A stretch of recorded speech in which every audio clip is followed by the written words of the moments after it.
Hello दोस्तों, कैसे हैं आप सब लोग। दोस्तों, मेरा नाम है धीरेन्द्र और आप देख रहे हैं कॉमिक एनिमल। एक लंबे अरसे बाद ऐसा कुछ हुआ है कि कोई नई कॉमिक बुक मार्केट में आई है जो कि काफ़ी इम्प्रेसिव लग रही है। वो नई कॉमिक बुक है ये एड इन्फिनिटम। और दोस्तों, इसके बारे में सबसे मज़ेदार बात ये है कि ये जो कॉमिक बुक है ये किसी सीजन्ड कॉमिक्स पब्लिशिंग हाउस की तरफ से नहीं आई है। इसको लाया गया है चित्रगाथा द्वारा। चित्रगाथा एक रिलेटिवली नया कॉमिक बुक पब्लिशिंग हाउस है और आप यकीन नहीं मानेंगे कि ये उनकी सिर्फ दूसरी पेशकश है। जी हाँ, उनकी जो पहली कॉमिक बुक थी वो थी वर्ल्ड वॉर 3, जो कि एक फिलोसॉफिकल थ्रिलर थी। उसका रिव्यू भी मैंने इस चैनल के लिए किया था। आप चाहें तो अपनी फ्री टाइम में उसका रिव्यू देख सकते हैं। आज फिलहाल मैं बात करूंगा सिर्फ इसके बारे में। ऐसी क्या बातें हैं जो कि इस कॉमिक बुक को काफ़ी इंप्रेसिव, काफ़ी प्रॉमिसिंग बनाती है, ये आज हम फिगर आउट करेंगे अपने आज के इस वीडियो में। Let's get started.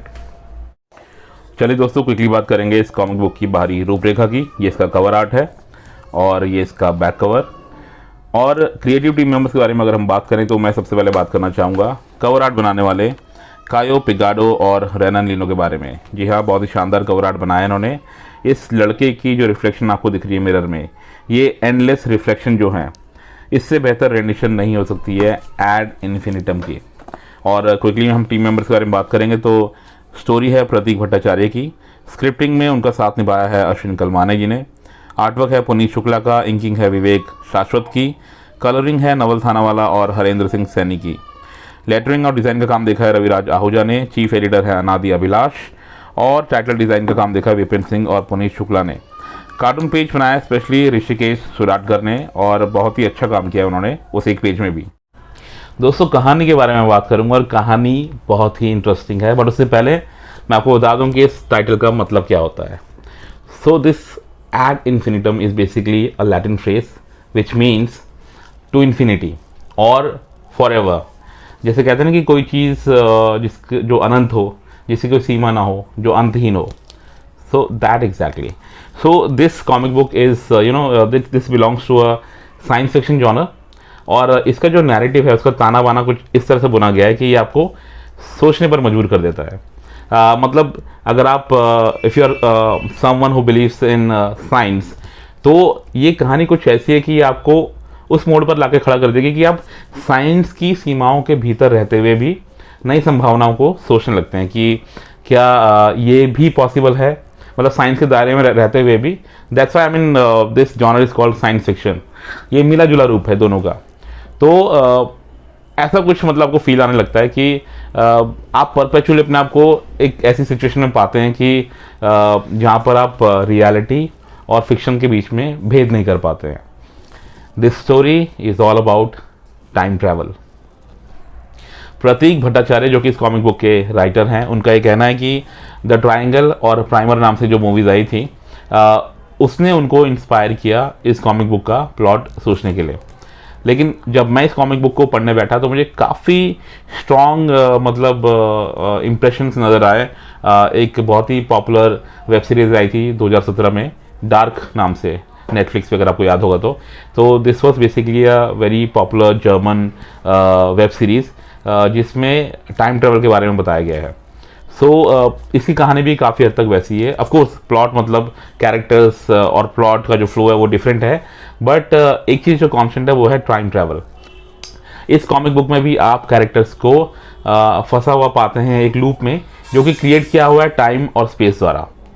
और बहुत ही इंटरेस्टिंगली इसमें ग्रैंडफादर पैराडॉक्स को भी समझाया गया है, बताया गया है, जो कि साइंस फिक्शन से जुड़ी बातों को उसके बारे में चर्चा करने वाले लोगों को अक्सर काफ़ी लुभाता है कि भाई ग्रैंडफादर पैराडॉक्स बेसिकली है क्या चीज़। मैं आपको क्विकली बता दूं, grandfather paradox is basically concept जहाँ पे अगर आप ये सोचते हैं कि सपोज ये एक रियलिटी होती है कि आप you can travel back in time, तो आप अपने ही, मान लो मैं एक वयस्क हूँ, अगर मैं अपने बचपन में जाकर कुछ चीज़ें चेंज करना चाहूँ तो क्या मैं कर सकता हूँ।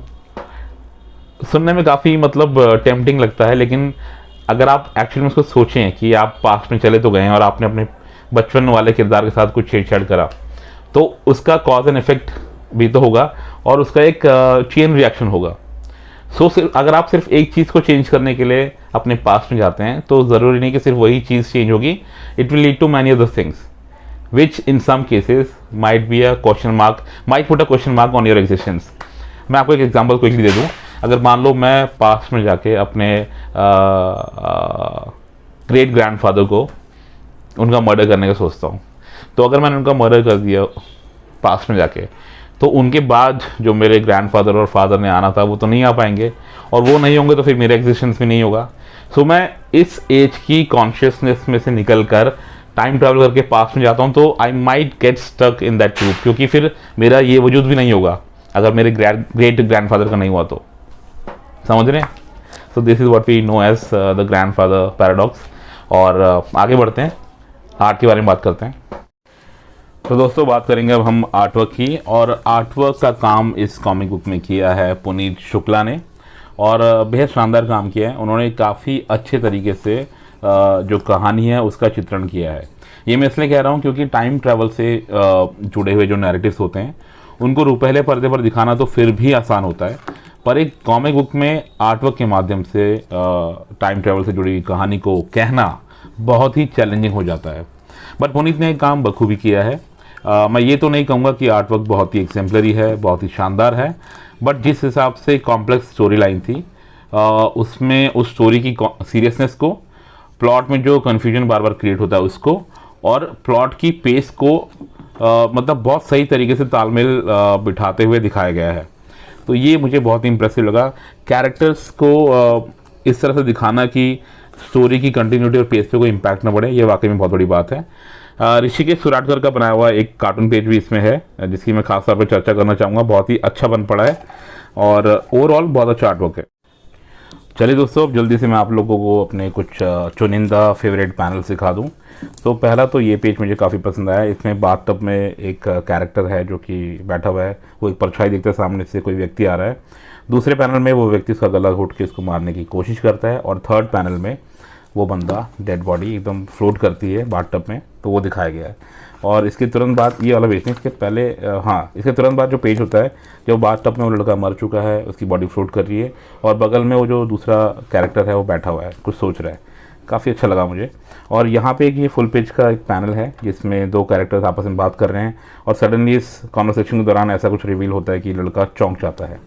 तो ये फिलहाल दो पेजेस मुझे बहुत पसंद आए।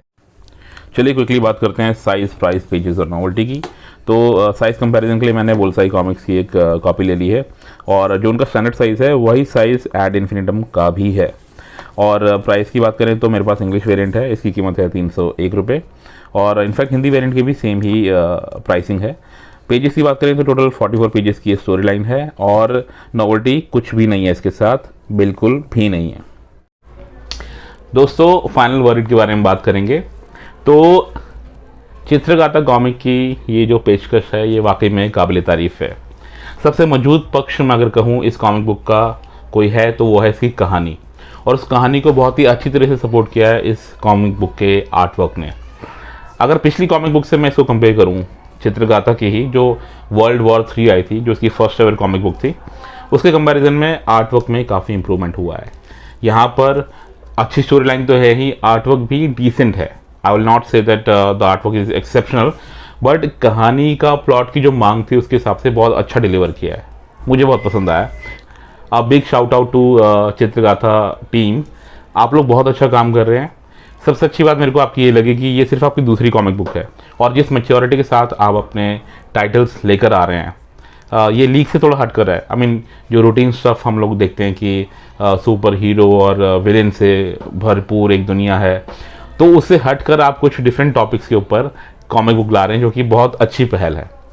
Please keep up the good work, my best wishes are with you, and on this note I will take leave from you guys. जल्दी मिलता हूँ आप सभी लोगों से किसी और वीडियो में। Goodbye for now.